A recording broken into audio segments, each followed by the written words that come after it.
I'm Dirk Morris in the middle of a boss channel. I'm here to give you some pointers on how to make your own proper film studio for amateur filmmaking purposes and YouTube video making. Yeah. I've accumulated a lot of experience over the years. I've been doing this for 5 years now. Very seriously, but not quite serious enough. But I did take classes in high school, like drama for acting, and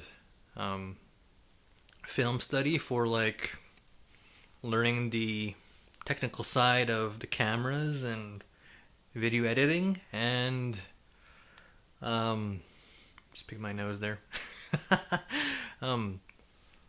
What others? Photography and graphic design. Graphic design is like you work on Photoshop and you do things. In my high school, we just used Macintosh. Excuse me, in art class. So that's what I did. Yeah. Those classes gave me the fundamentals on how to do this stuff. And in the last 5 years, I've filled in the blanks that the high school didn't teach me. Now, I feel like I'm betraying my craft here, because I'm going to tell you a lot of how I do things. You know? As the expression goes, a magician never reveals his secrets. I'm the Dark Magician. Well, I'm the fucking Dark Magician. I'm the Dark Magician. Ah, Dark Magician. Hi. So, what are you doing? What is this? Why is my camera on? Okay, in this video we're going to talk about microphones. Yeah. Tap, tap, there's one right here. Lighting. See all the light happening here?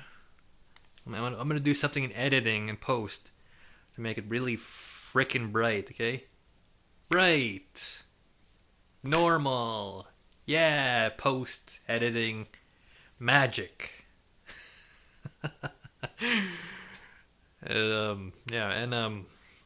Filming. Right now, I'm filming, you see? Look, I'm gonna turn on my camera.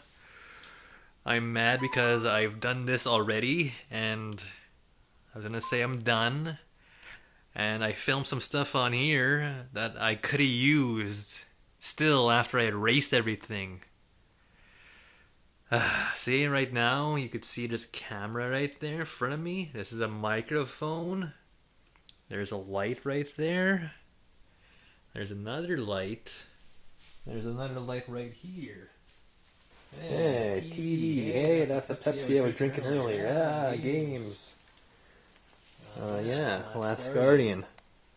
Still sealed. Okay. Also, video editing. Yeah, I'm not gonna show you how to edit. I'm just gonna give you some pointers on what you should do, what you should consider with a video editor, and some tricks I knew in video editing that goes a long ways, okay? And video capture methods, like, I am a gamer. We're not necessarily doing video games in this video, but there's one going on here, and there might be some gameplay footage in this video that gets in there somehow. I don't know. And just quality of video and audio, like right now. My voice probably sounds really great right now because of my good microphone right there. Yeah. So, yeah, get cozy. We are going to be here for a while. Getting a little over the top, but okay. So let's please get along. Get a beer. get a snack, sit down, get cozy, lay back. I'm gonna be talking for a while. This script is 4,000 words. I don't even know where that sound effect came from. But yeah. The script is 4,000 words, okay? I spent all fricking day writing it. This is being filmed 5 in the morning.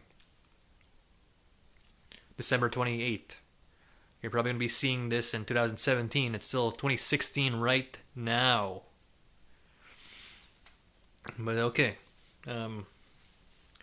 My video production is quite low budget, which could be off-putting for some, but with a good firm knowledge, you could really squeeze out a lot of quality and like level entry equipment.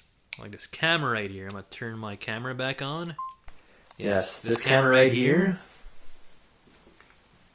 You could see me, I could see you, yeah.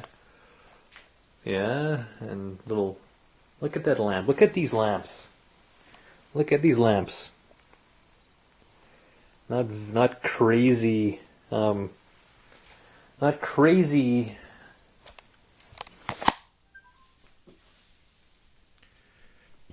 Not crazy fancy lamps, don't you think? In this nothing I've spent on this equipment for my film making purposes has gone over $1,000. Mainly just $200 for the mic, possibly $300 for the mic, $200, $250 for the camera, $30 for the lamps, a couple $100 for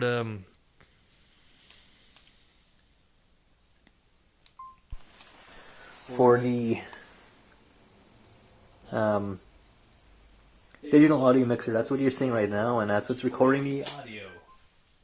That's what's recording the audio right now, yeah. Now I'm a little upset with myself because talking about the prices of all my equipment is something I'm going to get in later in the video, but in more detail, yeah. The only thing I spent more than $1,000 is the computer here. MacBook Pro, late 2011 model. Yeah, let's take a look at it for now.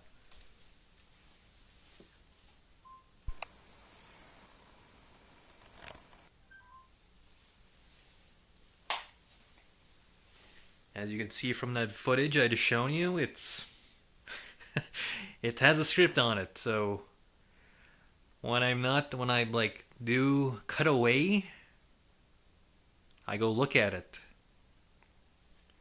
So just so you know, there's no script in front of me. Like again, look. That is what's in front of me. That is what's in front of me right now. That's what I'm looking at. Okay.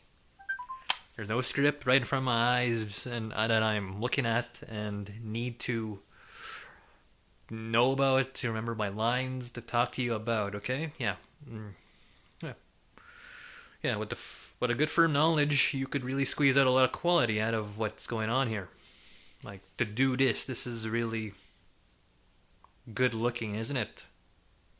Not the best, but it's pretty damn good for what I'm working with. But okay, let's get into the video. Now, this is simply a camcorder that I use primarily for filming. I've had another one, but this is what I use. I purchased this camera back in 2012. The price I paid was $200 to $250. This would be the one and only item in my setup that desperately needs to be upgraded. It allows for a maximum of 24 megabytes per second, 16:9 ratio, 1920 by 1080, MPEG 4, AVC HD video at 60 frames per second, interlaced at its highest settings. This is the best quality I can get out of this camera. This video is rendered in Adobe Premiere Elements 10 Editor in the AVC HD video settings, 1280 by 720 progressive scan. It is a MP4 video file running at 30 frames per second. Profile 3.1, H.264 video codec at 9 megabits per second bitrate. The audio codec is AAC stereo 44.1 kilohertz. The bitrate is 128 kilobits per second. The only problem I see there is the low bitrate I had it set for. But I can say this with confidence. It made little difference when I upped the quality to 30 megabits per second at 60 frames.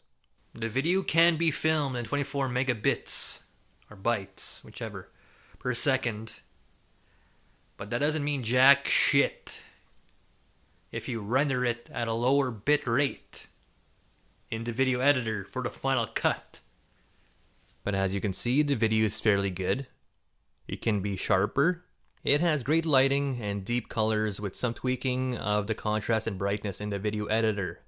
But there is some flickering pixels and there can be a little soft blurriness happening. That's because the lack of raw data the video camcorder can produce. Why does bitrate matter? It is the process of transferring data electronically.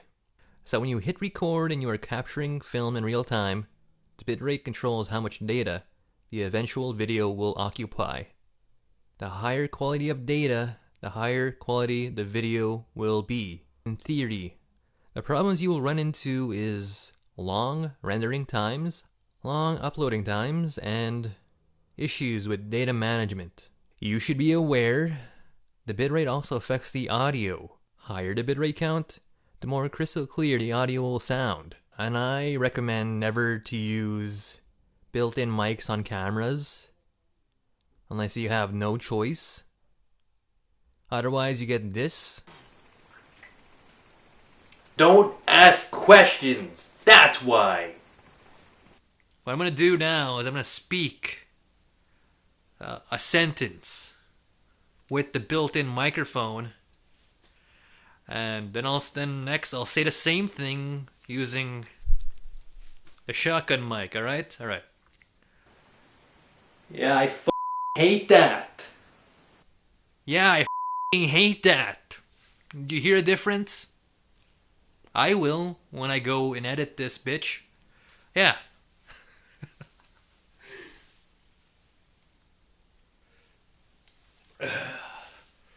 But okay, let's get into the process of filming, shall we? It's like, tone it down, Morris. Tone it down. You. First thing you should be aware of is exposure, white balance, and shutter speed. They play a big role in the color temperature, the brightness, and the gamma. Oddly enough, this camera does not have settings for shutter speed, which makes life easier or tougher depending on your aptitude for photography goes. Shutter speed just controls the amount of light captured and how smooth the frame rate can be. The lower the shutter speed, the higher the light, but lower the frame rate. Higher the shutter speed is lower the light, but higher the frame rate. Which is why a good lighting setup is invaluable. So white balance controls the color temperature in the video on how it's captured. My Canon has two settings that I prefer, tungsten and daylight. I use daylight for outdoors,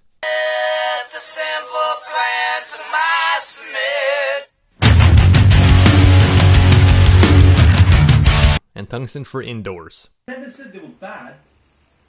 They just felt safe, like a condom. But I will use daylight in some cases while indoors when I get to film in the daytime with the windows open and I get a nice amount of ambient light. With a good source of ambient light, my Canon can produce this color temperature with absolutely no tweaking in Premiere. Here is a good raw video where the temperature is, in other words, perfect. One thing to look out for is with interlaced video rendering into progressive scan. The frame will shake. A quick fix for that is hit the delay switch in your video editor to avoid this problem. So, do you guys like hockey? Not hockey guys, huh? I get it. How about Megadeth? Hangar 18? Okay, not into metal, alright. You guys watch Jack Black's latest movie? Tenacious D and a Snake of Destiny? Okay, I get it. I'll just shut up now. Playing with video resolution can be fun. In this video, I thought it would be funny to have my camera resolution to fit the video game resolution. So obviously this camera is more suited for 480p HD widescreen. It does not have the processing power to do 1920 by 1080p progressive scan with razor sharp quality. Lighting! A very crucial part of filming. What you are seeing is video of an extreme close-up of the loading tray of an old Xbox. I have two lamps placed really close to the original Xbox with a film camera butted up in there. And of course, a shotgun mic hanging over everything so you can hear in detail the noises the console makes in great clarity.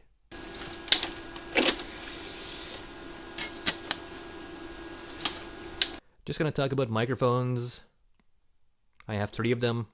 One Samsung condenser USB mic, strictly for live streaming and Skyping. I may have paid $60 for it because I got fed up with my old USB mic I was using that was falling apart. What I love most about it is it has a headphone jack right on the microphone, where you could plug in your own headphones into and hear yourself in real time, which is the best thing for me.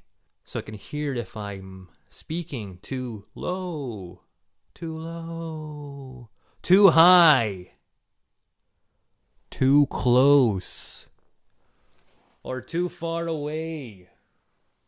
Okay, this is a shotgun mic, strictly used for when filming involves a film camera.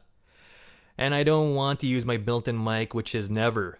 Might have been under $400, and this thing is invaluable.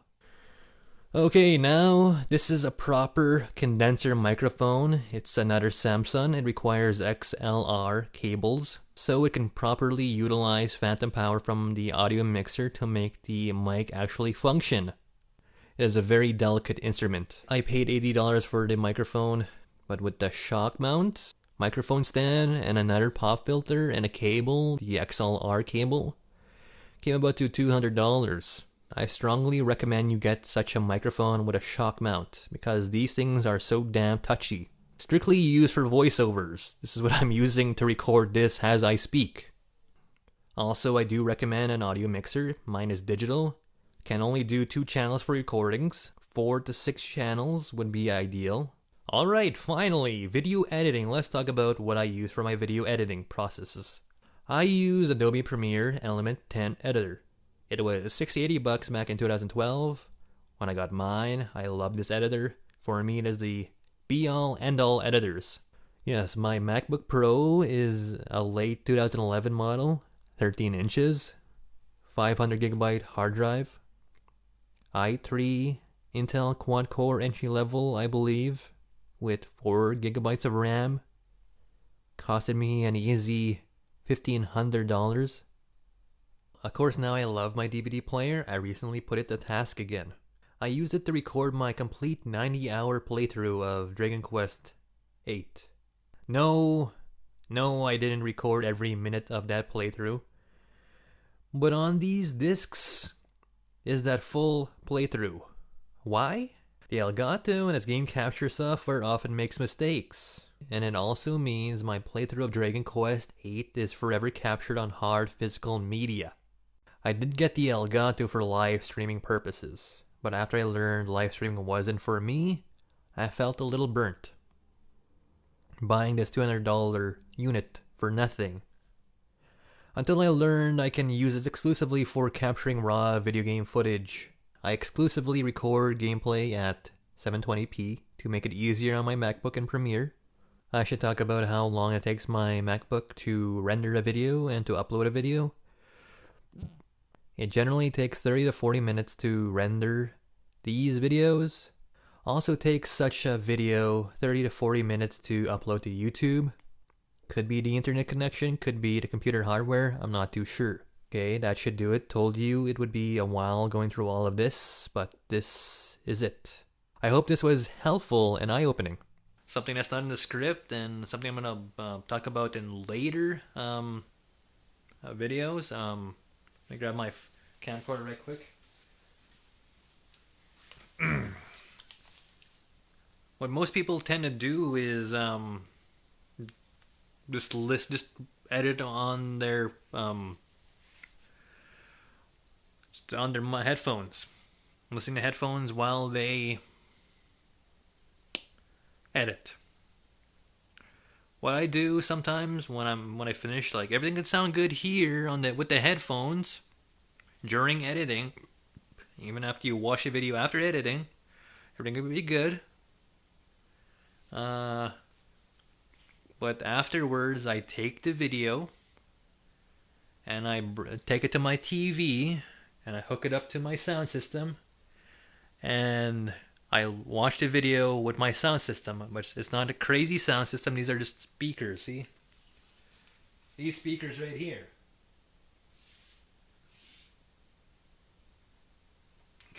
Connected to this audio receiver.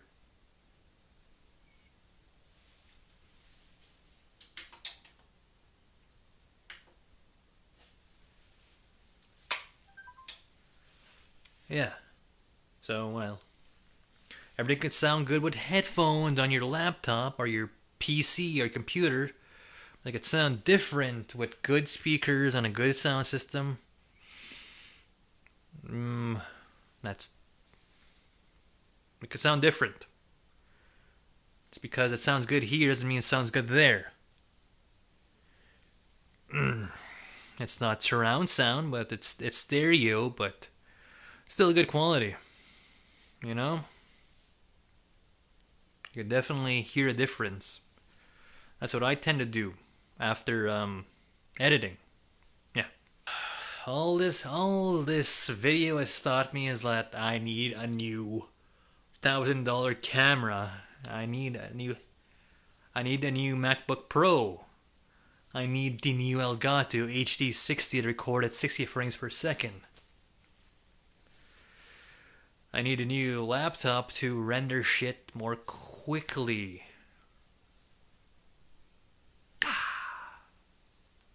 I need a new camera so you could see razor sharp video, like the video you are seeing right now. It's pretty good. Looks good on here. But if I'm watching it on my laptop or my Dell, no, I could see the detail. I'm like, it's not sharp. There's flickering pixels. Wait, I gotta think for that somewhere here. Where did I put it? Oh, whatever. I don't have it readily available for me right now. No. I don't see it. No. Okay then. Yeah. I would like this to be sharper, more detail, no flickering. You can see a lot of flickering right there. You can see some flickering in my face here. If you're watching it on 1080p TV HD on the internet, or your Retina display laptop, or your 27-inch HD flat screen LED computer monitor, you're gonna see the difference. But on this TV, I look fine because it's a 72p TV. Okay, that's why I guess it looks alright. Makes me feel less of a man. But okay, I'm Dark Morris. Thanks for watching. The Mid-Level Boss channel. Check out more videos.